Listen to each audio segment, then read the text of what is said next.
Iniziano convenzionalmente le celebrazioni per i 1600 anni di Venezia.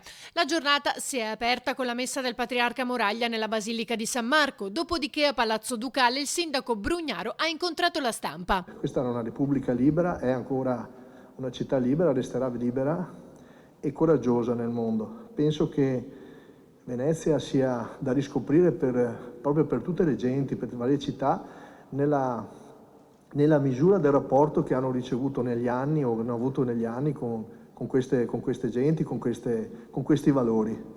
E questo è il senso delle celebrazioni. Dureranno un anno e chiediamo appunto, lanciamo un appello a tutte le città, piccole o grandi, di voler ripensare quali sono stati i rapporti che in 1600 anni hanno avuto con la Repubblica di Venezia, con lo Stato di Venezia.